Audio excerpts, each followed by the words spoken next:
Elle guidait son voyage à lui, c'est ce qu'il imaginait. Il rêvait qu'elle lui raconte le sien, qu'elle réponde à ses questions. Il se serait attablé chez Bruno. Il faudrait attendre avril ou mai pour qu'il ouvre la terrasse. Rouge des tables, des chaises, des parasols sur le bitume noir. Ils auraient choisi la meilleure place, celle qui est abritée du vent, par la guérite en bois et par la vitre, dans le coin à gauche de l'entrée.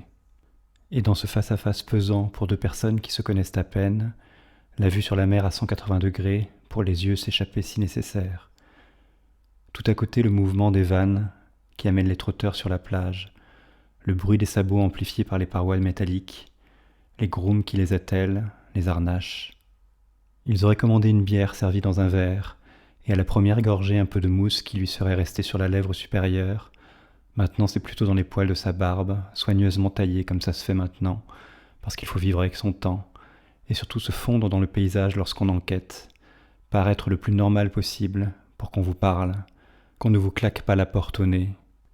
Il lui aurait posé toutes les questions qui tournent dans sa tête, tandis qu'il tente de reconstituer son parcours, ce qu'elle avait comme idée avec ses photos, et pourquoi ici et pas ailleurs, tant d'autres résidences dans d'autres stations balnéaires. Elle pourra lui retourner la question. Pourquoi il s'acharnait à la suivre? N'avait-il rien de mieux à faire dans la vie?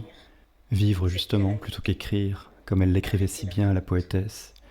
Est-ce qu'elle la connaissait, la lisait aussi, regardait ses vidéos poèmes avec les images filmées, la précision des vagues, de la nuit parisienne, avec les lumières bleues électriques de la péniche glissant sur le noir brillant, et les lettres blanches qui défiaient en dessous.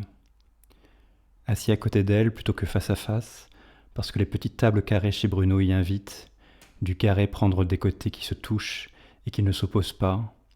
Il saurait alors qu'elle était toujours en vie, et à contempler son visage lui donnait un âge, et s'il avait été joli ou pas, s'il s'était mis en chasse d'une personne devenue une dame très âgée. Comment aurait-elle pu le deviner avec les photos qu'elle avait axées sur un objectif si réduit?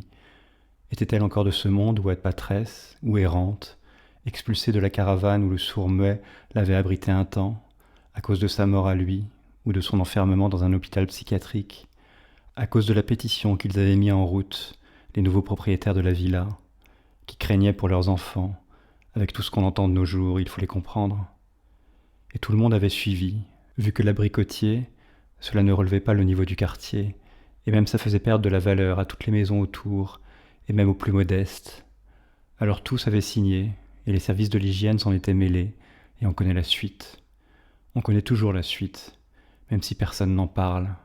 Comment ça finit pour ceux qui ne sont pas dans les clous, qui ne savent pas se défendre, qui n'ouvrent pas leur courrier. Avait-elle eu des enfants? En avait-elle abandonné?